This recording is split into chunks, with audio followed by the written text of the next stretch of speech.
Good morning. It's Lynette from Panacea Ranch. Happy Cinco de Mayo. You know, that's such a great time of year where families and friends of the Latin or Mexican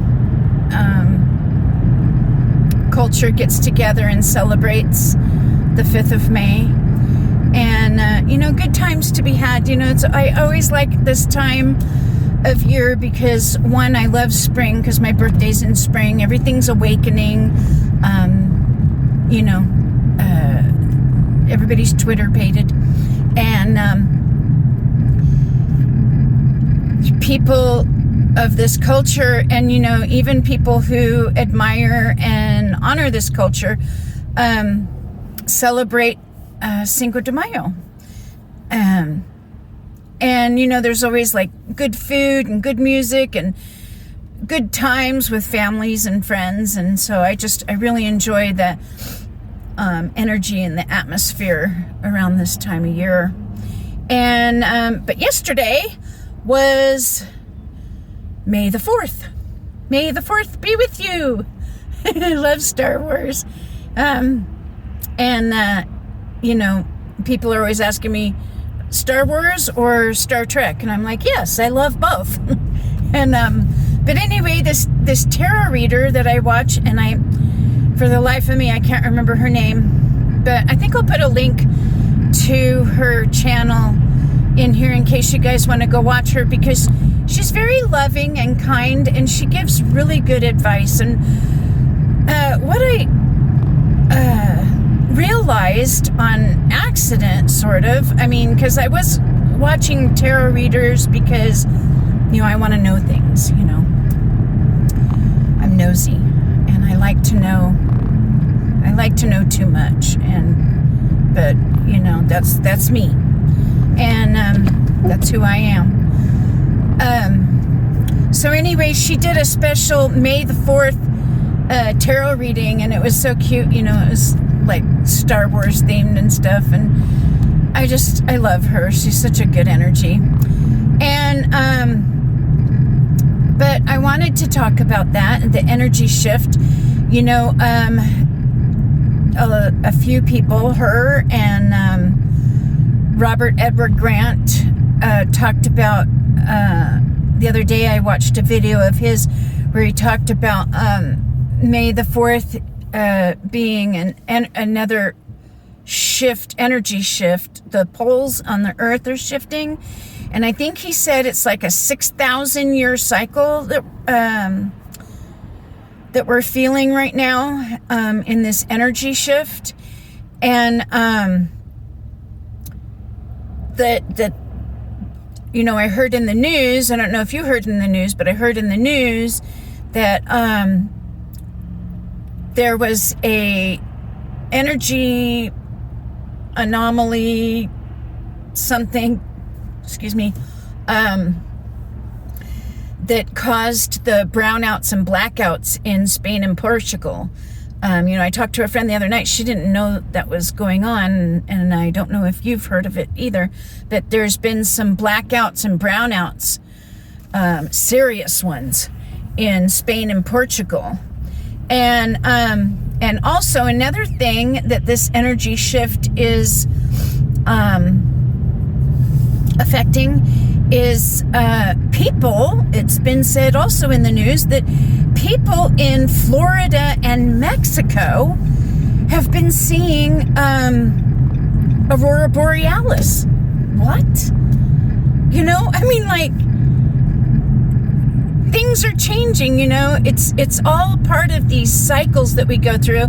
And Greg Braden talks about how, like, you know, there's 6,000 year cycles, 2,000 year cycles. There's probably even like, I know there's like, between humans, there's like 7 or 10 year cycles. I know for me that's true.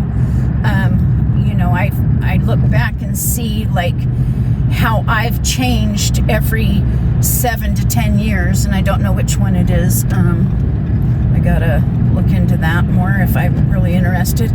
And, but there's like 40,000 year cycles and 100,000 2,000-year cycles and things like that. And I'm just paraphrasing because I don't know if I'm hitting the mark on all these numbers or if they're different numbers. But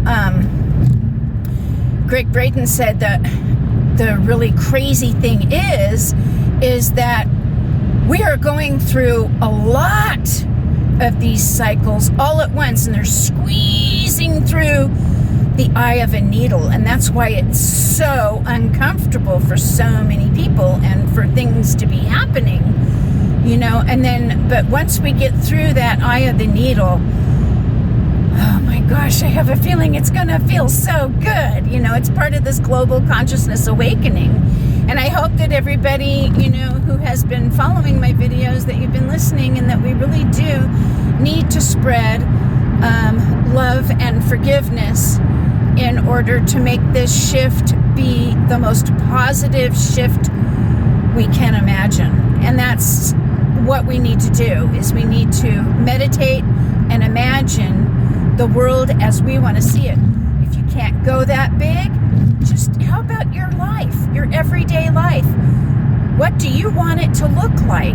And the more time you spend visualizing and feeling how that feels as if it was true right now in the moment, the faster you will bring it into fruition. Things will come into your life. Opportunities will knock at the door. You'll get the right job. It'll be a miracle how you find the right person. You're just out and about with your own life, just doing whatever you do every day. But because you've been meditating and consciously keeping that vibration in your heart of what you want to be true as if it was already true, the universe will rearrange itself, and the vibration and the attraction will attract the things that you have already wished for into your life, because you are in the vibration of receiving. And it'll happen in strange ways. Like I said, like I started to say, you'll be just doing your regular everyday life. You go shopping, and all of a sudden you see someone, and you just like, oh my gosh, I have to meet that person. I have to talk to them. And then it turns into like this outrageous, wonderful friendship or even romance, and it just seems so magical. That's happened to me a few times. And, just whenever I am in total bliss, regardless of what's happening around me, although I do find things that are happening around me to help me to feel good, and that's why I experience these phenomenal meetings and experiences, doing things that I love to do. I love to go to concerts. I love music, and I have manifested, my God, my dear friend in California bought tickets to go see David Gilmour at the Hollywood Bowl. I love Pink Floyd. Oh my gosh. And I didn't think I was ever going to see them again. And, but I did. And I got to go to the Hollywood Bowl. I couldn't pay her for the ticket, and she said that's okay,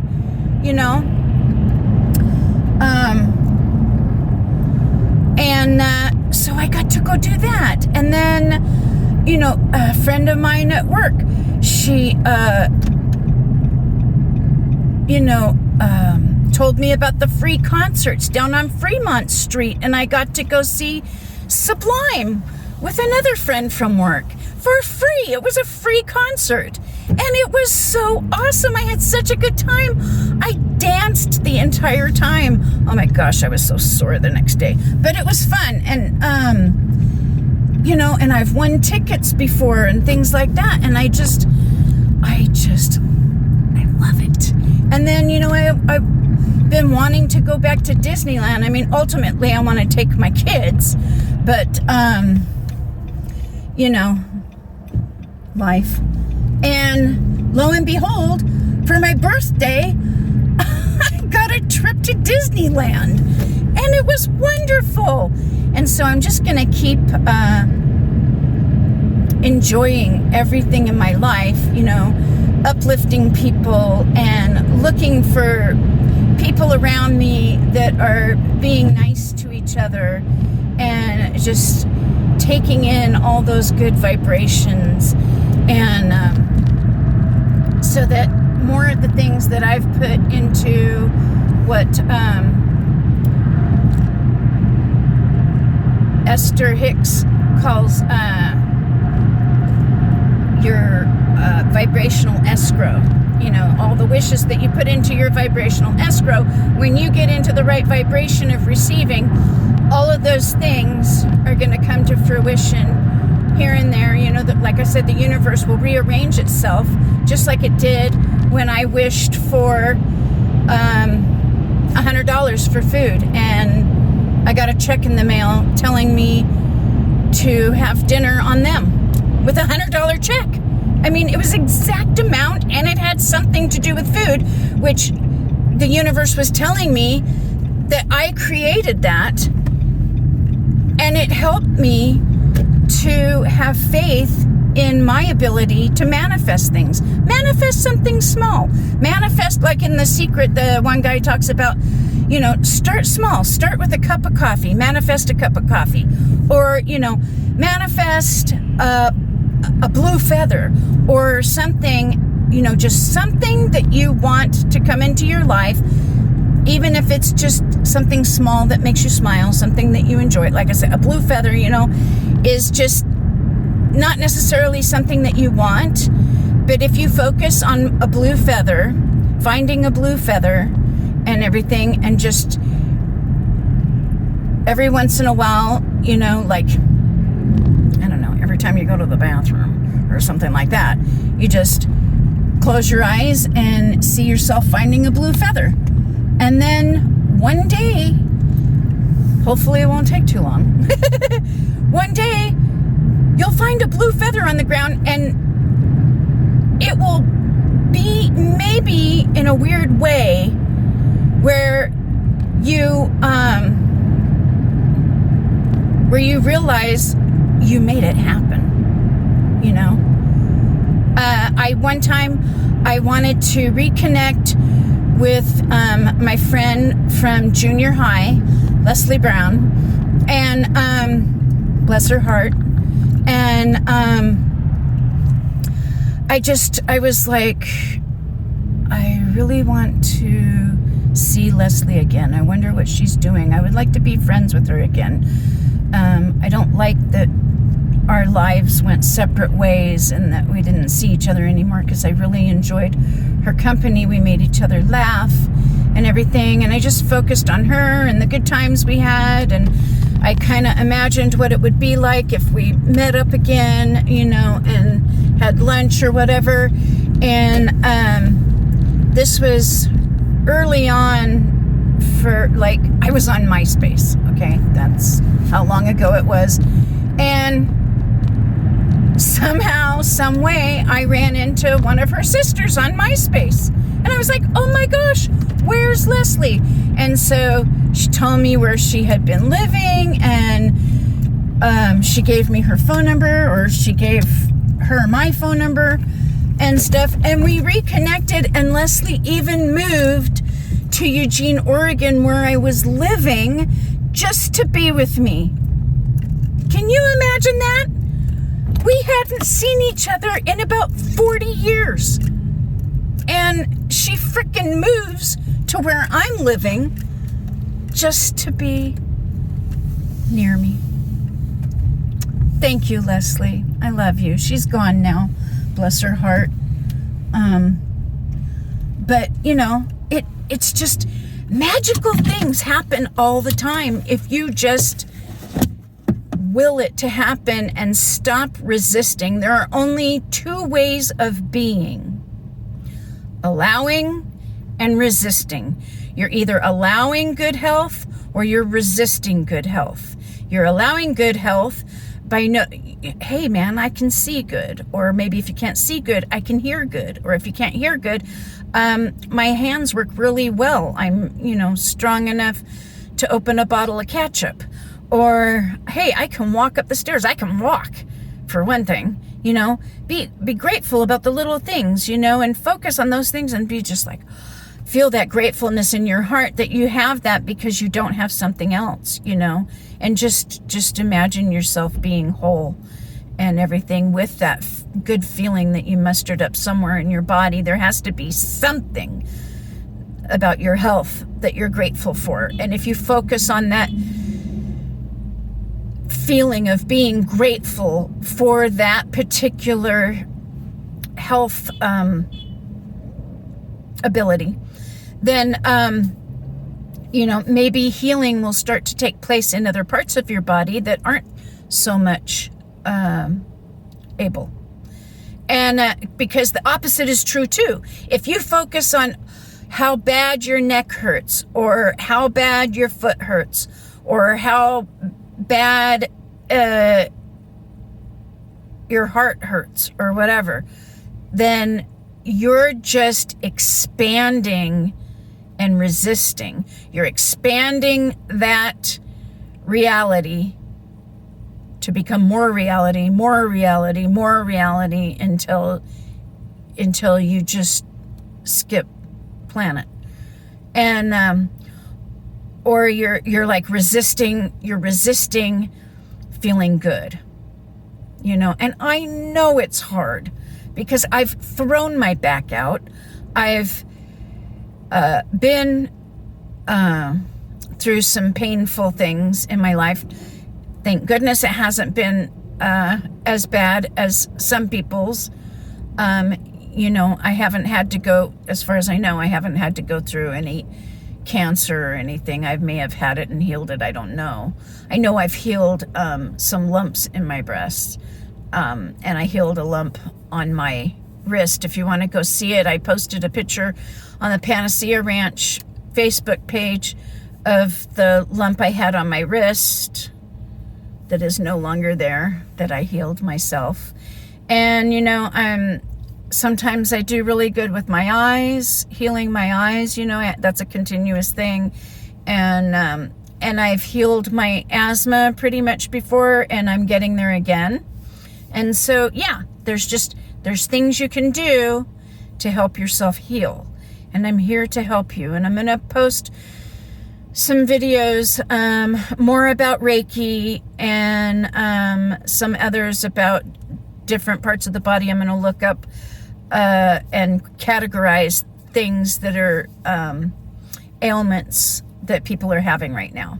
But anyway, I'm going to go in the gym. I just wanted to ramble on about something and see if I, helped you think or solve anything today. So have a great day. And again, happy Cinco de Mayo.